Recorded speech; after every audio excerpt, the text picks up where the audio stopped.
Namaste बच्चों. Today we will continue chapter 6 of 12th political science, that is international organizations, United Nation and its organization. संयुक्त राष्ट्र संघ और इसके अंगों के बारे में ऑलरेडी चैप्टर पार्ट आप देख चुके हो.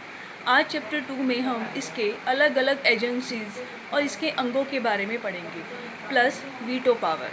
So let's start today's topic. Good morning all of you. Today we will discuss the same chapter, international organization. This is the part 2. Part 1 में हमने इसकी फॉर्मेशन और इसके पार्ट्स जो हैं इम्पोर्टेंट पार्ट्स वो सभी हमने पढ़ लिए थे, डिस्कस कर लिए थे. ठीक है. So this is the slide of UN secretary general. Okay, over the years.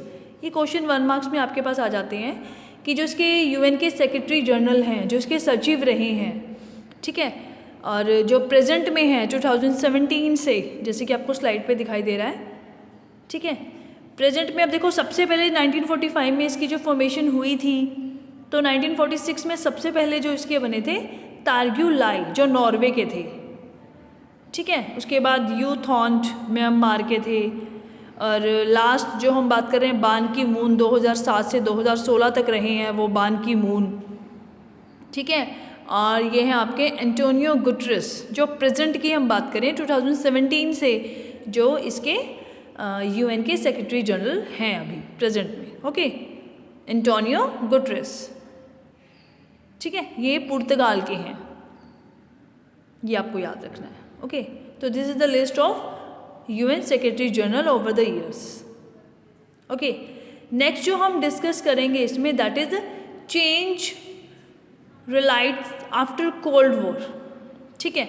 अब इसमें कुछ चेंजेस जो हुए हैं, क्योंकि देखो कोल्ड वॉर एरा में इसको बनाया गया था, शीत युद्ध के काल में इसको बनाया गया था. 1945 to 1991 we are called the cold war era. Okay, उसको हम कहते हैं शीत युद्ध का काल.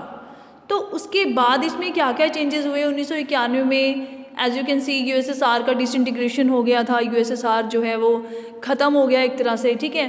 पूरा विश्व जो 2 महाशक्तियों में बटा हुआ था, एक महाशक्ति बिल्कुल पूरी तरह से कोलैप्स हो गई, वो ख़त्म हो गई. ठीक है. अब जो है पूरा एक शक्तियों का केंद्रीकरण एक तरह से हो गया. वैश्विक शक्ति किसके पास आ गई? यूएसए के पास. दैट्स वाई छोटे छोटे ऑर्गेनाइजेशन बनने स्टार्ट हुए, ताकि इस पूरे वर्ल्ड को जो है वो मल्टी सेंटर्स किया जा सके. ठीक है. एक ही शक्ति किसी के हाथों में ना दी जा सके. ओके. तो अब इसमें क्या क्या चेंज आए. The Soviet Union has collapsed and US in super power, as you know we are already discuss in the previous video. The relationship between Russia, the successor of USSR, and US is much more cooperative. तो USSR का जो एक representation हुआ था, उसका जो एक प्रतिनिधि बना था, दैट इज़ रशिया.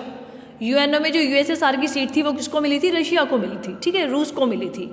तो रूस और अमेरिका के अगर हम व्यवहारों की बात करें तो अब उनके रिलेशन काफ़ी कोऑपरेटिव हैं, यानी सहयोग वाले हैं. कोई युद्ध वाली स्थिति उनमें नहीं रही है. कोल्ड वॉर एरा खत्म हो चुका है. China and India are fast emerging as a great power. South Asia की अगर हम बात करें तो इस रीजन में जो है चाइना और इंडिया दोनों जो हैं एक उभरती शक्ति हैं. The economy of Asia are growing at an appreciable rate. ठीक है. अप्रिशिएटेड रेट होता है बेटा बढ़ता हुआ, यानी ग्राफ इसका जो है वो लगातार बढ़ ही रहा है. जो एशिया की इकोनॉमी है, जो यहाँ की अर्थव्यवस्था है. Many post Soviet countries have joint UN. Okay. तो पहले जो कंट्री यूएसएसआर में थी, सोवियत संघ में थी, उन्होंने यूएन को ज्वाइन कर लिया है. A whole new set of challenge confront the world like genocide, civil war, ethnic conflicts, terrorism, nuclear proliferations, climate change, epidemics etcetera. तो ये सारे चैलेंजेस जो हैं, ये सारी चीज़ें जो हैं, क्योंकि बहुत सारे देशों में गृह युद्ध चल रहा था, अभी हमने पीछे डिस्कस भी किया है. अफगानिस्तान का गृह युद्ध हमने डिस्कस किया, श्रीलंका का गृह युद्ध कैसे हमने पढ़ा. ठीक है. तो ये सारी चीज़ें थी, संघर्ष चल रहे थे, आतंकवाद दिन पर दिन बढ़ता जा रहा है, आपको पता है. न्यूक्लियर प्रोलिफरेशन, यानी जो शस्त्रों को बनाने की होड़ कोल्ड वॉर ईरा में लगी हुई थी. आर्म रेस जो कोल्ड वॉर ईरा में थी वो अब ख़त्म हो चुकी है. धीरे धीरे सभी देश चाहते हैं कि अब आर्म रेस को भी ख़त्म किया जाए. और पर्यावरण के जो इशू हैं, क्लाइमेट चेंज, एनवायरमेंटल जो इशू हैं, यानी पर्यावरण इतना ज़्यादा ख़राब होता जा रहा है, नदियों का पानी इतना ज़्यादा ख़राब हो रहा है, ओजोन लेयर में भी जो हमने सुना था कि छेद हो गए हैं because of the environmental pollution. तो उसके लिए रास्ते निकालने की अब जो एक जद्दोजहद है वो शुरू हो गई थी. In the light of the above there has been demand of from the UN. तो अब इस वजह से क्या हुआ कि यूएन में अब कुछ रिफॉर्म्स होने चाहिए. ठीक है, ये समझा जा रहा है कि कुछ सुधार इसमें होने चाहिए। Okay, reforms of structure and processes, इसके स्ट्रक्चर में यानी जो बॉडी इसकी बनी थी कि 5 इसके जो है परमानेंट मेंबर हैं, 10 इसके जो है वो अस्थाई हैं, नॉन परमानेंट मेंबर हैं, तो कुछ ना कुछ चेंजेस उसमें होने चाहिए, क्योंकि वीटो पावर उनको मिली हुई है, ठीक है, इतनी स्ट्रॉन्ग वो शक्तियाँ बनी हुई हैं, तो उसमें कुछ चेंज करने चाहिए, कुछ और देशों को भी, बड़े देशों को उसमें शामिल करना चाहिए। In 1992, the UN General Assembly adopted a resolution that resolution reflected 3 main complaints. ठीक है, 1992 में जो UN जनरल असेंबली के जो हेड थे, उनको जो है एक जो है रेजोल्यूशन मिलता है। रेजोल्यूशन एक लिखित पत्र होता है बेटा, ठीक है, कुछ चेंजेस जो करवाने हैं, एक लिखित पत्र होता है, उसमें सभी जो सदस्य राष्ट्र हैं उनके साइन होते हैं, तो उसको हम रेजोल्यूशन कहते हैं, ये रिसोल्यूशंस कहते हैं कि कुछ दोबारा से कुछ चेंजेस किए जाएं। Okay, the security council no longer represent contemporary political realities, यानी अब जो सिक्योरिटी काउंसिल जो बना हुआ है पुराना, वो उस टाइम पे बना था 1946 में, लेकिन अब बहुत सारे चेंजेस वर्ल्ड में आ चुके हैं, तो ये जो सिक्योरिटी काउंसिल है, ये जो सुरक्षा परिषद है, इसमें कुछ चेंजेस आने चाहिए। Okay, it decision reflects only western values and interest and is dominated by a few powers, उसमें जो डिसीजन होते हैं सुरक्षा परिषद में, जो निर्णय लिए जाते हैं, वो सिर्फ पश्चिमी शक्तियों को एक तरह से रिप्रेजेंट करते हैं, यानी पश्चिम के जो देश हैं, अमेरिका हो गया, ब्रिटेन, फ्रांस, ठीक है, जापान, रशिया, बड़े बड़े जो देश हैं यानी कि जिसकी हम बात करें, तो उनको वो रिप्रेजेंट करता है। एशिया के जो गरीब देश हैं उनकी तो कोई सुनता ही नहीं है, उनकी कोई मतलब की वैल्यू ही नहीं है, उनमें क्या क्या चेंजेस होने चाहिए, उनके बेनिफिट के लिए कौन सी चीज़ें होनी चाहिए, वो उसमें नहीं हो रहा है। दैट्स वाई इसे चेंज करना चाहिए। इट लैक्स इक्विटेबल रिप्रेजेंटेशन, यानी सबको समान रूप से प्रतिनिधित्व नहीं मिल रहा है। Okay, therefore the 2 areas of reform related to structure is the expansion of the Security Council, that is the last expanded in 1965 from 11 to 15 member, and the demand for abolition of the veto power of the permanent member। तो ये changes चाह रहे हैं लोग कि सुरक्षा परिषद में सदस्यों की संख्या जो 15 है उसको बढ़ा देना चाहिए अब, ठीक है, बहुत दिन हो गए हैं, बहुत साल हो गए हैं उस चीज़ को, और जो वीटो पावर है, जो ये एक स्पेशल पावर मिली हुई है इन 5 देशों को, वो इनसे ले लेनी चाहिए, ठीक है, वो अब बहुत हो गया वीटो पावर, ठीक है। तो अब ये जो और जो देश उभरते देश हैं, साउथ अफ्रीका के जो बहुत सारे देश हैं, और जिसे हम कहते हैं दक्षिण एशिया, और भारत की बात करें, चाइना की बात करें, जापान, जर्मनी की बात करें, तो ये कुछ देश हैं जो वीटो पावर के अगेंस्ट हैं। ओके, तो दैट इज़, अब रिफॉर्म जो है इसके स्ट्रक्चर में होना चाहिए, यानी जो सदस्य हैं उनकी संख्या थोड़ी बढ़ानी चाहिए, and expansion of security council, सुरक्षा परिषद में चेंज होनी चाहिए, abolition of veto, veto power को चेंज करना चाहिए। तो ये कुछ स्ट्रक्चर चेंजेस हैं जो लोग चाहते हैं, ठीक है। अब रिफॉर्म्स की बात तो हो रही है, रिफॉर्म की बात तो हो रही है, बट रिफॉर्म नहीं हो रहे हैं, यानी उस पर सिर्फ डिस्कशन ही चल रहा है इतने सालों से, उस पर कोई स्ट्रेंज एक्शन अभी नहीं लिया गया है, कोई भी रिजल्ट उसका नहीं आया है। लगभग 1992 से लेकर अब तक आप सोच सकते हो कितने साल हो चुके हैं, तो अभी सिर्फ डिस्कशन ही चल रहा है, चेंजेस अभी कुछ नहीं हुए हैं, ठीक है। तो अब यूएनओ में जो सिक्योरिटी काउंसिल है, जो सुरक्षा परिषद है, उसका सदस्य बनने के लिए किसी देश को क्या क्या चाहिए, वो हम यहाँ पे डिस्कस करेंगे। अ मेजर इकोनॉमिक पावर, सबसे पहले तो उसकी आर्थिक व्यवस्था बहुत अच्छी होनी चाहिए। मेजर मिलिट्री पावर, उसकी सैनिक शक्ति जो है ज़्यादा होनी चाहिए। A substantial contributor to UN budget, UN का जो बजट है, यानी वहाँ पर देखो अब यूएस की कंट्रीब्यूशन आजकल सबसे ज़्यादा है। आजकल क्या, स्टार्टिंग से ही हम बात करें तो यूएस की जो कंट्रीब्यूशन है, जो पैसे देने होते हैं, जो फंडिंग करनी होती है, वो यूएस करता है सबसे ज़्यादा, दैट्स वाई उसकी ज़्यादा चलती है वहाँ पर। तो बजट अच्छा होना चाहिए, ठीक है। A big nation in term of population, population भी अच्छी होनी चाहिए उसकी, like India, China. A nation that respect democracy and human rights, ऐसा नेशन होना चाहिए जहाँ पर लोकतंत्र भी हो और वो मानवाधिकारों की रिस्पेक्ट भी करता हो। A country that will make the councils more representative, ठीक है, ऐसा देश जिसके सबसे ज़्यादा प्रतिनिधि जो है वो यूएन के मेंबर होने चाहिए। तो ये सारी क्वालिटीज़ होनी चाहिए किसी भी कंट्री में यूएन सिक्योरिटी काउंसिल का मेंबर बनने के लिए, ठीक है। अब ये सारी शक्तियाँ अगर हम बात करें तो भारत के पास भी हैं, इंडिया नंबर 1 पे है इन सारी फैसिलिटीज़ को, इन सारी एबिलिटीज़ को पूरा करने के लिए, ये सारी योग्यताएँ भारत में हैं। उसके बाद जिन देशों की हम बात कर रहे हैं, Germany, Brazil, south Africa, Japan, Iran, ये सारी कुछ उभरती शक्तियां हैं आज के हम कहें कि विश्व मानचित्र पर ये उभरते हुए देश हैं जो सिक्योरिटी काउंसिल के मेंबर बनना चाहते हैं। Okay, reform structure and veto power. अब बात कर लें थोड़ी सी वीटो पावर की। The permanent member of the security council have got veto power, which mean that for any important decision to be taken the consenting vote of all the permanent member is required। यानी कि कोई भी decision लेना है तो जो permanent 5 member हैं, ठीक है। अब देखो प्रेजेंट में अगर हम बात कर रहे हैं ना, तो उसमें जो ब्रिटेन था, जो परमानेंट मेंबर था, वो एग्जिट हो गया अब सिक्योरिटी काउंसिल से, यानी कि उसने यूएनओ को छोड़ दिया है। उसे हम कहते हैं ब्रेग्जिट। इससे रिलेटेड एक क्वेश्चन भी आपकी गाइड में, व्हाट इज ब्रेग्जिट? तो ब्रिटेन का exit, it is called Brexit, ठीक है। यानी कि ब्रिटेन का यूएनओ को छोड़ देना, सिक्योरिटी काउंसिल को छोड़ देना, इसी को हम कहते हैं ब्रेग्जिट। तो ये प्रेजेंट की बात है जो हम कर रहे हैं कि ब्रिटेन ने सिक्योरिटी काउंसिल को छोड़ दिया है, यूएनओ को छोड़ दिया है, ओके। अब वो परमानेंट मेंबर नहीं है वहाँ का, ठीक है। तो वीटो पावर जो ये मिली हुई थी कि यानी कि कोई भी डिसीजन लेना है यूएनओ को, संयुक्त राष्ट्र संघ को, किसी भी देश से संबंधित, तो इन सारे देशों की रिक्वायरमेंट होगी ही होगी। अगर इनमें से किसी एक मेंबर ने भी मना कर दिया है तो इट मीन्स वो जो एक डिसीजन सबने मिलकर लिया है, 193 कंट्रीज़ हैं मोरोवर, ठीक है। तो इतनी सारी कंट्रीज़ ने मिलकर कोई डिसीजन लिया, इतना लंबा प्रोसेस उसके लिए किया गया, वोटिंग की गई, लेकिन इनमें से किसी एक देश ने मना कर दिया, 5 देशों में से, तो वो इतनी सारी प्रक्रिया जो है वो यूजलेस हो गई, उसका कोई मतलब ही नहीं रहा। तो अब ये टाइम वेस्टिंग भी है, ठीक है। अब जितने सारे इसके सदस्य लोग हैं वो जाते भी हैं वहाँ पर, वोटिंग भी करते हैं, डिस्कशन भी करते हैं, इतना खर्चा होता है यूएनओ की मीटिंग्स में, तो वो सारा यूजलेस हो जाता है, ठीक है। दैट्स वाई ये जो नेगेटिव पावर है जिसे हम वीटो पावर कहते हैं, ये ज़्यादा अब यानी कि डजंट एग्जिस्ट और ज़्यादा इसको सहन नहीं किया जा सकता, ये नहीं होनी चाहिए, ठीक है। तो इसको ये टॉलरेबल नहीं है अब। The veto power was included because after the Second World War, these 5 nations were in a position to wage any big war, ठीक है। अभी वीटो पावर इनको दी क्यों गई थी, थोड़ा सा हम हिस्ट्री इसकी पढ़ लेते हैं कि ये देने की ज़रूरत क्या पड़ी थी। देखो बेटा, 2 विश्व युद्ध जो है वो दुनिया देख चुकी थी और कितना ज़्यादा उनमें विनाश हुआ था वो भी दुनिया देख चुकी थी।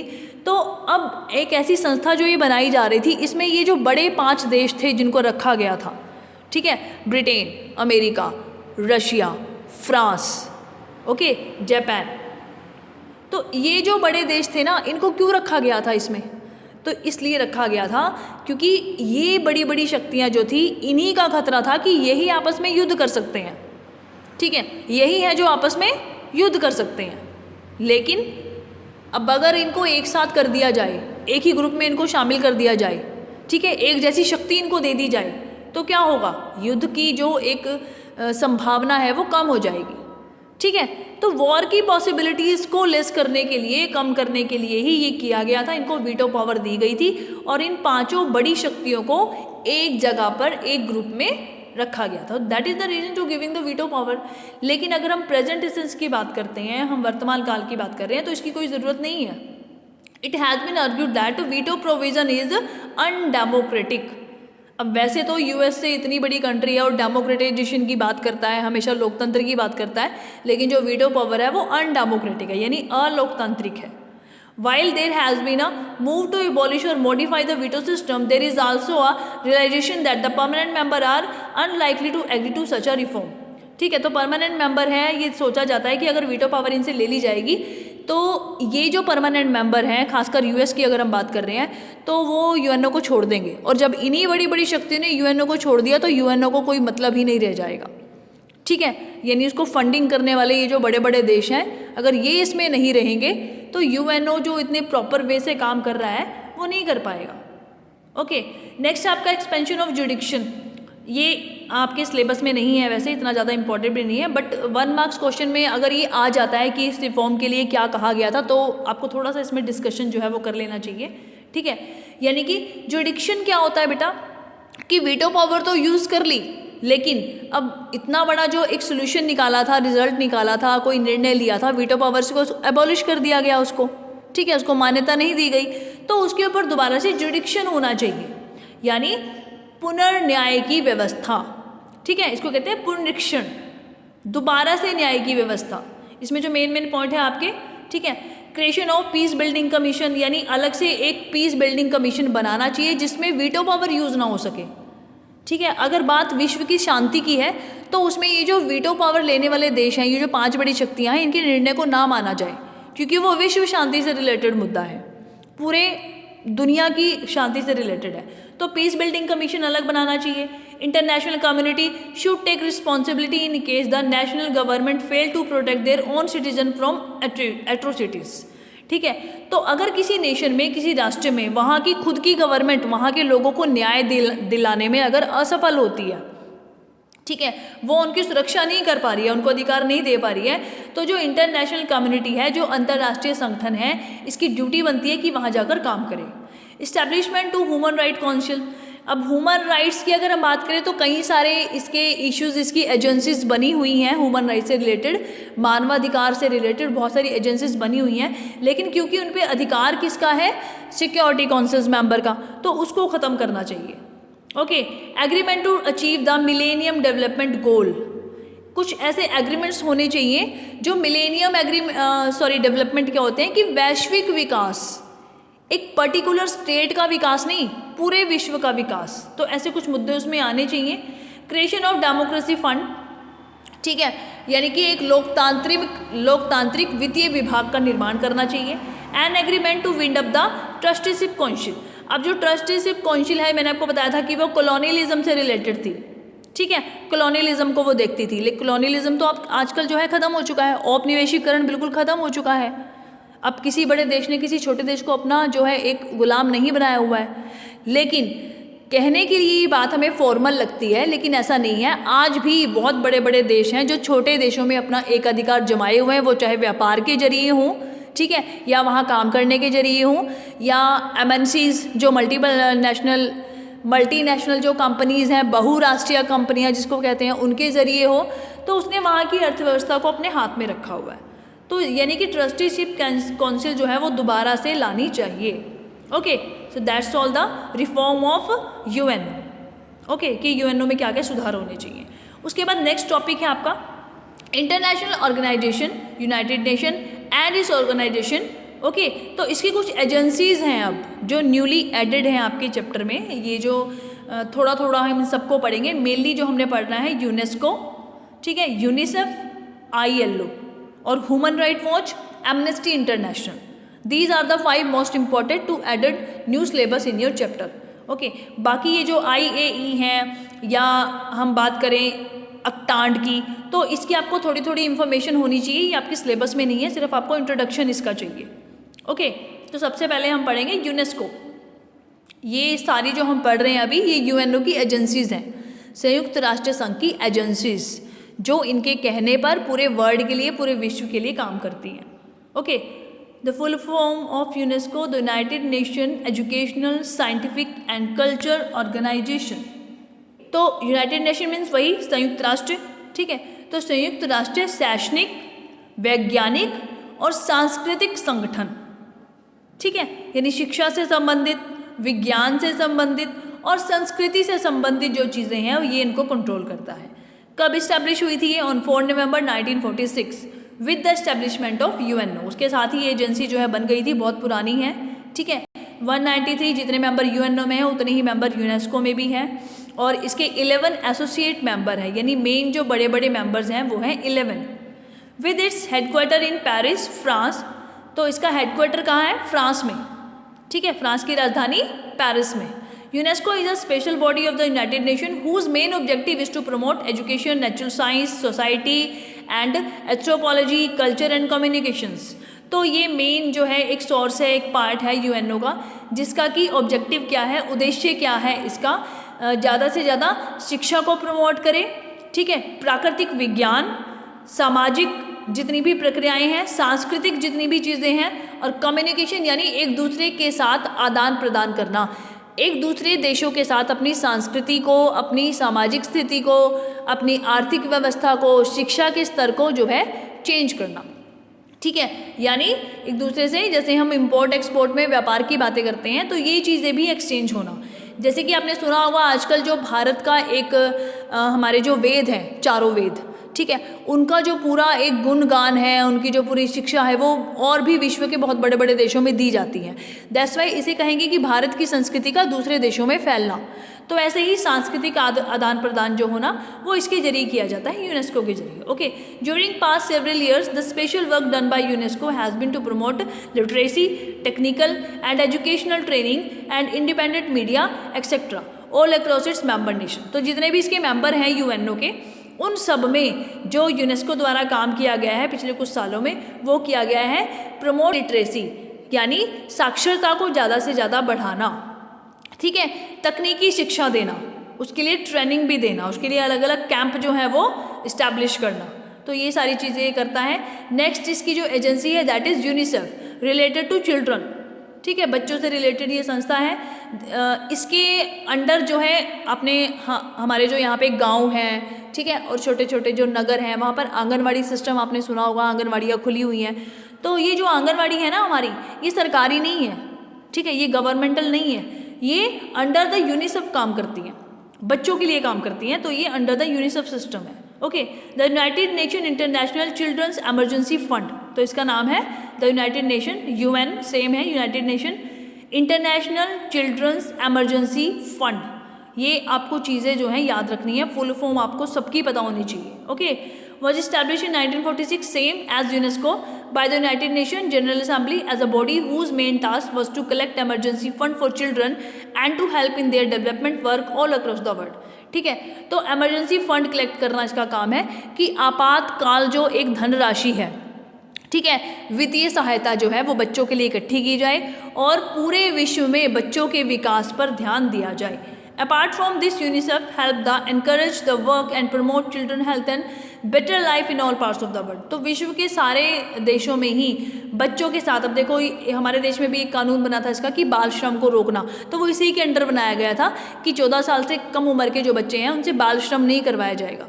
ठीक है, जो चाइल्ड लेबर है उसको एबॉलिश किया गया था, तो वो इसी के अंडर वो सारी प्रोग्रामिंग जो है वो हुई थी। UNICEF activities include immunisations and disease prevention. Immunisation क्या होता है बेटा कि इम्यूनिटी प्रूव करने के लिए बच्चों को कैसा भोजन चाहिए, क्या उनको खाना चाहिए। तो आंगनवाड़ी में भी हमारे जो फूड सिक्योरिटी सिस्टम है वो आपने सुना होगा, खाने के लिए वहाँ पर जो चीज़ें आती हैं बच्चों के लिए और प्रेग्नेंट लेडीज़ के लिए, ठीक है, यानी जो माताएं हैं उनके लिए, तो उसी के अकॉर्डिंग ये सारा काम चलता है कि कैसे उनकी इम्यूनिटी बढ़ाई जाए और अच्छे से अच्छा खाना उन्हें देकर रोगों से दूर रखा जाए। Okay, with this headquarter in New York United state. तो इसका जो हेडक्वार्टर है वो कहाँ है, यूनाइटेड स्टेट में है, यानी कि अमेरिका में है, वहाँ की राजधानी न्यूयॉर्क में। UNICEF has been working successfully in almost of 193 countries of the world. यानी ये अपना काम जो है लगभग सारे जो मेंबर कंट्रीज़ हैं, सारे जो सदस्य देश हैं इसके 193 सब में जो है अपना काम ये बिल्कुल सक्सेसफुली कर रही है। Okay, next agency is ILO, the International Labour Organisation. This is related to labour, ठीक है, जो श्रम करने वाले यानी डेली जो मेहनत करने वाले लोग हैं, जिन्हें मजदूर भी कहते हैं, श्रमिक कहते हैं, ठीक है, तो उनसे रिलेटेड है ये। The International Labour Organisation that is ILO founded in 1919 under the League of Nations. अब देखो इसको जो है UNO से पहले ही बना दिया गया था, जब जो है प्रथम विश्व युद्ध के बाद लीग ऑफ नेशन बनाया गया था। ये ऑलरेडी हम पढ़ चुके हैं सारा। सबसे पहले UNO से पहले, जैसे UNO का पिता भी कहा जाता है लीग ऑफ नेशन, ठीक है, वो प्रथम विश्व युद्ध के बाद बनाया गया था ताकि युद्ध को रोक सके। लेकिन इसके बाद भी फिर सेकेंड वर्ल्ड वॉर हो गया था, ठीक है, द्वितीय विश्व युद्ध हो गया था, तो दैट्स वाई इसको जो है और ज़्यादा इसमें चेंजेस करके और बेटर इसको इंक्रीज़ करके UNO बनाया गया था। तो लीग ऑफ नेशन जब बना था तभी जो है वो ILO अंतर्राष्ट्रीय श्रमिक संगठन जो है बना दिया गया था, ठीक है, हिंदी में इसको कहते हैं अंतर्राष्ट्रीय श्रमिक संगठन। ओके, तो इसके मेंबर्स कितने हैं, 187 मेंबर स्टेट्स जो हैं इसकी प्रेजेंट में एग्जिस्ट करती हैं। With its headquarter in Geneva Switzerland. इसका हेडक्वार्टर कहाँ है, जेनेवा में, जो स्विट्जरलैंड में है, ठीक है। It is the body of United Nation which aims to promote efficient condition of social justice and work for workers through international labour standards at the global level. Okay, तो इसका motive क्या है, objective क्या है इसका, कि जितने भी पूरी दुनिया में श्रमिक लोग हैं, मजदूर लोग हैं, जो फैक्ट्रियों में, कंपनियों में, अलग अलग फर्म्स पे काम करते हैं, उनको जो है एक सामाजिक न्याय मिले, उनकी वर्क की कंडीशन अच्छी हो, ठीक है, जहाँ वो काम कर रहे हैं वो जगह उनके लिए काम करने लायक हो, उनका जो जीवन का खतरा है क्योंकि बड़ी बड़ी मशीनरी में उनको काम करना पड़ता है, तो वो सारी चीज़ें उनको एज अ सिक्योरिटी उनको दी जाए, ठीक है, और जो उनके पे स्केल हैं, जो लेबर है, वो भी इसमें तय की जाती है। In addition there is an initiative for women and male worker to engage in productive work and to create safety. ठीक है, औरत और आदमियों को आपको पता है कि इनको सेम वेजेस नहीं दिए जाते। आजकल तो ये चीज़ बहुत कम हो गई है, बट पास्ट की अगर हम बात कर रहे हैं तो क्या होता था कि सेम वर्क है, एक ही काम है, उसके लिए आदमी को ज़्यादा पैसे दिए जाते थे और औरत को कम। तो इतनी ज़्यादा इनइक्वलिटी थी इसमें, ठीक है, इकोनॉमिक इनइक्वलिटी। लेकिन ILO ने उस चीज़ को देखा और उसको बहुत ज़्यादा मेंटेन करने की कोशिश इसने करी और इसमें बहुत हद तक वो सफल भी रहा है। ठीक है, in 1969 the ILO receive the Nobel prize, ठीक है, Nobel peace prize for improving fraternity and peace among nations. 1969 में, ठीक है, 1969 में ILO को जो है नोबेल पीस पुरस्कार भी मिल चुका है, नोबेल शांति पुरस्कार, ठीक है, अपने काम के लिए। नेक्स्ट एजेंसी जो हम डिस्कस करने जा रहे हैं that is IMF, international Monetary fund, that is affected from world bank and USA।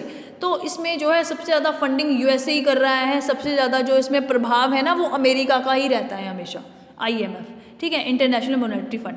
जैसे हमारे यहाँ पे बैंक होते हैं, हमें कुछ भी काम करना हो तो हम लोन लेते हैं उनसे, तो ऐसे ही जब गवर्नमेंट को लोन चाहिए होता है, यानी सरकारों को जब उधार चाहिए होता है अपने देश में कुछ काम करने के लिए, तो वो कहाँ से लोन लेते हैं? इंटरनेशनल मॉनेटरी फंड से।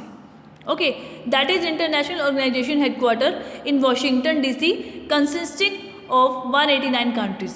इसका जो हेडक्वार्टर है वो कहाँ है? वॉशिंगटन में है, अमेरिका में।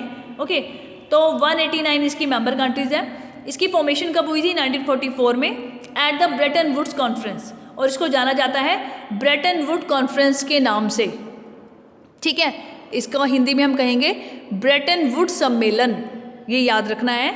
ये क्वेश्चन आपके पास 1 मार्क्स में आता है कि जो आपका ये जो है IMF, इंटरनेशनल मॉनेटरी फंड, जो काम कर रहा है, कौन से सम्मेलन में इसको बनाया गया था? तो इसको बनाया गया था ब्रेटन वुड सम्मेलन में।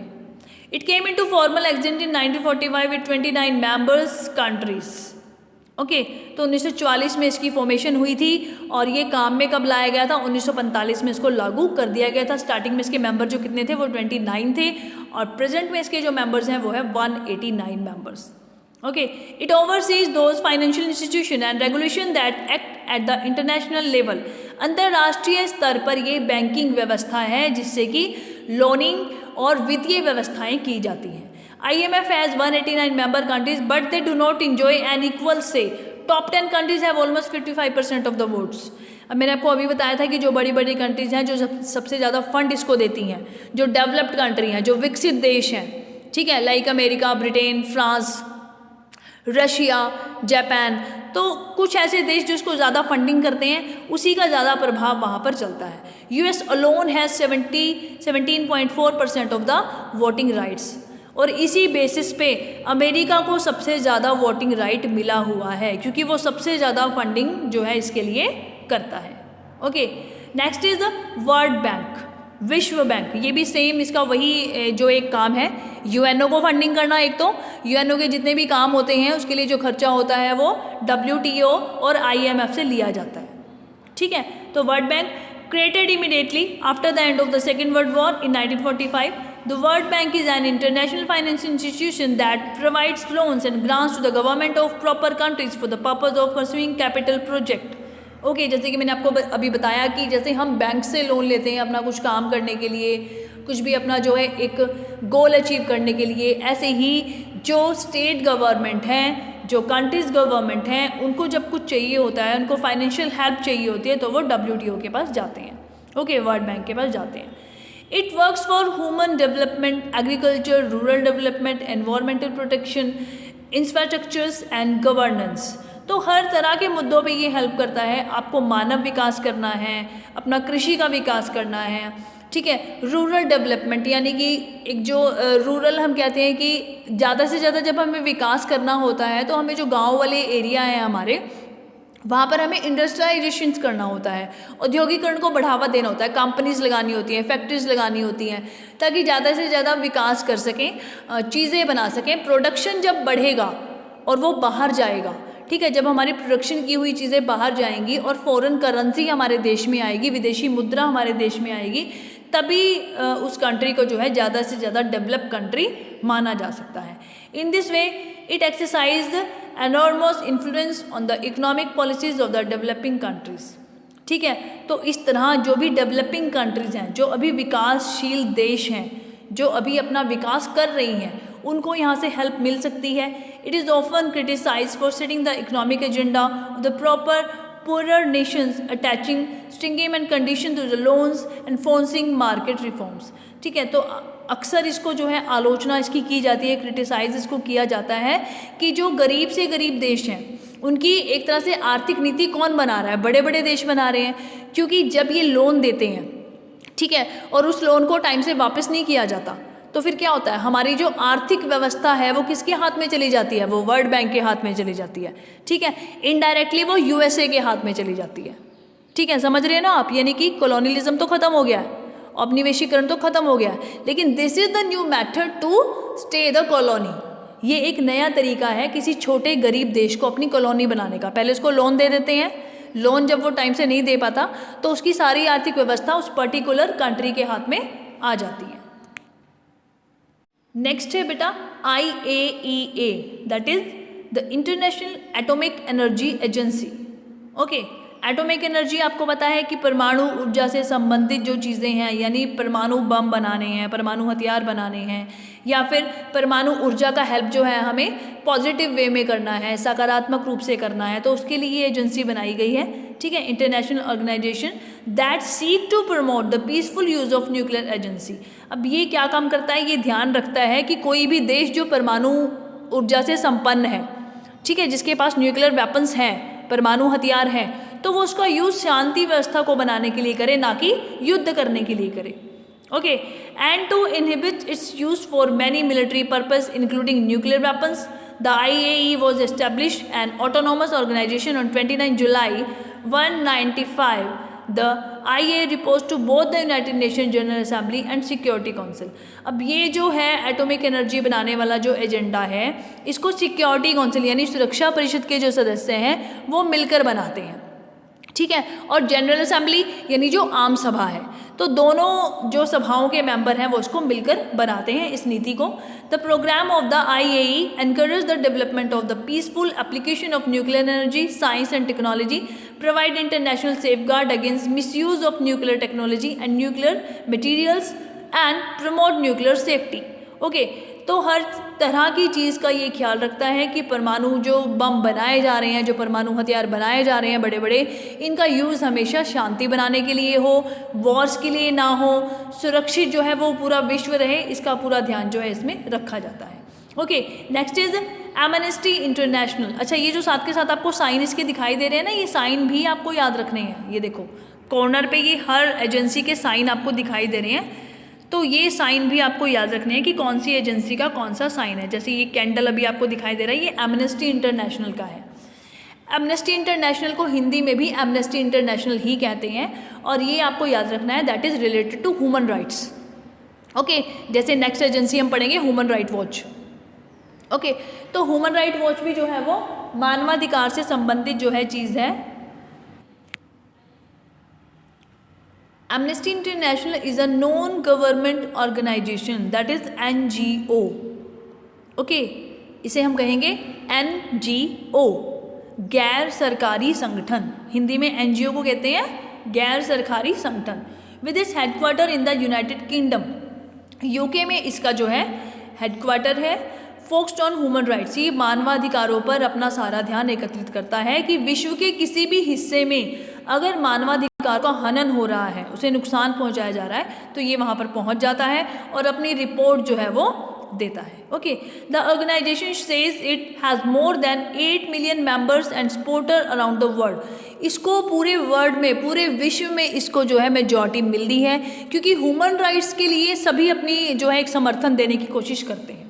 ठीक है, 8 million members, you can just think about that. ठीक है, 8 करोड़ के लगभग जो है इसके सदस्य हैं। The state mission of organisation is to campaigning of the world in which every person enjoy all of the human rights and share the Universal Declaration of Human rights and other international human rights instrument. ठीक है, ये कहता है कि विश्व के किसी भी देश में, किसी भी हिस्से में जहाँ इंसान रहते हैं, जहाँ मानव रहते हैं, सबको जो है उनके मानवाधिकार मिलने चाहिए।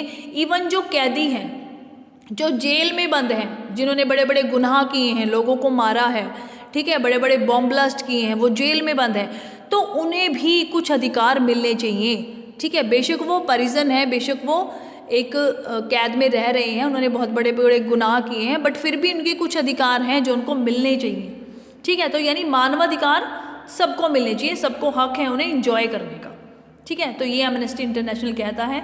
All prepares and publish reports on human rights, मैंने आपको अभी बताया कि अपनी रिपोर्ट, ईएलडी रिपोर्ट, या अगर कहीं से कोई भी सूचना मिलती है, कोई भी ऐसी इंफॉर्मेशन मिलती है कि कहीं किसी भी देश में या दुनिया के किसी भी हिस्से में कहीं कोई ह्यूमन राइट्स एक्सप्लॉयटेशन हो रहा है, मानवाधिकारों का हनन हो रहा है, तो ये अपनी रिपोर्ट वहाँ पर देता है और इसकी रिपोर्ट को फाइनली माना जाता है और उस पर एक्शन भी लिया जाता है। Okay, governments are not always happy with these reports since the main focus of all has been the misconduct of government authorities. तो जो गवर्नमेंट हैं, जो सरकारें हैं,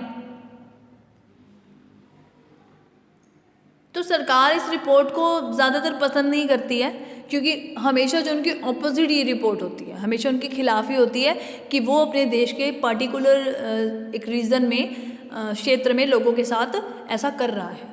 दैट्स वाई वहाँ के लोग जो ज़्यादा हैं वो इससे ज़्यादा खुश नहीं होते हैं, ठीक है। बट फिर भी ये क्योंकि एक एजेंसी है यूएनओ की, तो इसे अपना काम करना ही करना है। Okay, next is the human Right Watch. Okay, this is the last agency of UNO. उसके बाद आपका चैप्टर जो है वो यहीं पर ख़त्म हो जाएगा।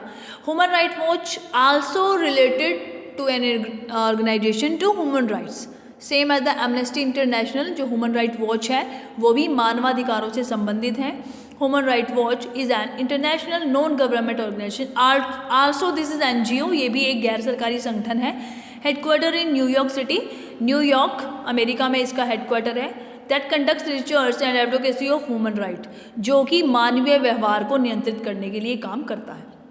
Okay, the group pressures some government policy makers and human rights abuser to denounce abuse and respect human rights, and the group often works on behalf on refugees, children, migrants and political prisoners. Okay, तो mainly ये जितनी भी government हैं देशों की, जो सरकारें हैं, उनको ये फोर्स करता है, प्रेशराइज करता है, उन पर दबाव डालता है कि आप अपने संविधान में, अपने देश में ऐसे नीतियाँ बनाइए, ऐसे कानून बनाइए जो मानवाधिकारों को जो है एक रेफरेंस देते हो, ठीक है। उसमें मानव के सभी अधिकारों को सम्मिलित किया जाना चाहिए। ओके, स्पेशली जो रिफ्यूजीज़ हैं, जो बेचारे अपने देश से किसी वजह से परेशान होकर, दुखी होकर दूसरे देशों में आ गए हैं, ठीक है। जैसे हम बात कर रहे हैं ईरान और इराक की, या हम बात करें बांग्लादेश की, ठीक है। 1971 से पहले बहुत सारे लोग वहाँ से जो पाकिस्तानी शासन से तंग आकर हमारे देश में आ गए थे, जिन्हें रिफ्यूज़ी कहते हैं आज तक भी। पाकिस्तान से ऐसे बहुत सारे हिंदू हैं जो तंग होकर वहाँ के शासन से हमारे देश में आ गए थे, ठीक है। ईरान से बहुत सारे देश जो हैं, इराक से तंग आकर जो है, कुवैत से तंग आकर वो कहाँ आ गए थे, सऊदी अरेबिया में आ गए थे। तो ऐसे लोग, ठीक है, जो माइग्रेंट करके आते हैं, जो अपने देशों को छोड़कर आते हैं, जिन्हें रिफ्यूज़ी कहते हैं, तो उन्हें क्या अधिकार मिलने चाहिए, बच्चों के क्या अधिकार होने चाहिए, और जो पॉलिटिकल प्रिजनर हैं, जो राजनीतिक कैदी हैं, उनके क्या अधिकार होने चाहिए, कैसा उनके साथ व्यवहार किया जाना चाहिए, ये सारी चीज़ें कौन देखता है? Human Right watch. It helped the building international coalition like the Companion to ban landmines, to stop the use of child soldiers and to establish the International Criminal Court. Okay, तो ये क्या क्या चीज़ें करता है? सबसे पहले तो ये देखो, एक कंपेनिगन यानी एक प्रचार प्रसार के लिए एक नई नई तरीके निकालता है, आंदोलन चलाता है, प्रोटेस्ट करता है कि जो लैंड माइन्स हैं, जो एक खाने हैं, जैसे कोयले की खान हो गई, ठीक है, उसमें जो लोग काम करते हैं, फैक्ट्रियों में जो धरती के नीचे जो खाने बनी होती हैं, उसमें मज़दूर कितनी दयनीय अवस्था में काम करते हैं, उनसे कितना ज़्यादा काम लिया जाता है जो ये खुदाई का काम है, ठीक है, और उन्हें उसका उतना पारिश्रमिक नहीं दिया जाता। चाइल्ड सोल्जर्स, जो छोटे छोटे बच्चों को सैनिक बना दिया जाता है जिन देशों में, मेनली हम बात कर रहे हैं अरब कंट्रीज़ की, वहाँ ये बहुत ज़्यादा होता है, ठीक है, तो उसको रोकने के लिए। और इंटरनेशनल क्रिमिनल कोर्ट, यानी कि अंतर्राष्ट्रीय एक अदालतें, जो क्रिमिनल यानी कि जो दोषी ठीक है, जो लोग हैं, क्रिमिनल कौन होते हैं, जो गलत काम करते हैं। अब ऐसे लोग जो इसमें मेनली जो टेररिज्म से रिलेटेड जो है वो पीपल आते हैं, जो लोग आते हैं जो आतंकवादी कार्यों में पूरी तरह से लिप्त हैं, और उनके लिए स्पेशल एक कोड बनाया जाना चाहिए, क्योंकि वो किसी एक पर्टिकुलर कंट्री के जो हैं वो दोषी नहीं होते। ठीक है, एक किसी विशेष तरह के देश के, विशेष तरह के रीजन के वो दोषी नहीं होते, वो पूरे विश्व के जो है एक तरह से दोषी होते हैं। ठीक है, पूरे वर्ल्ड वाइड क्रिमिनल जिसको कहते हैं वो होते हैं। तो उसके लिए अलग से इंटरनेशनल कोर्ट ऑफ जस्टिस जो है वो क्रिमिनल कोड जो है वो बनाया जाना चाहिए। Okay, that's all your chapter.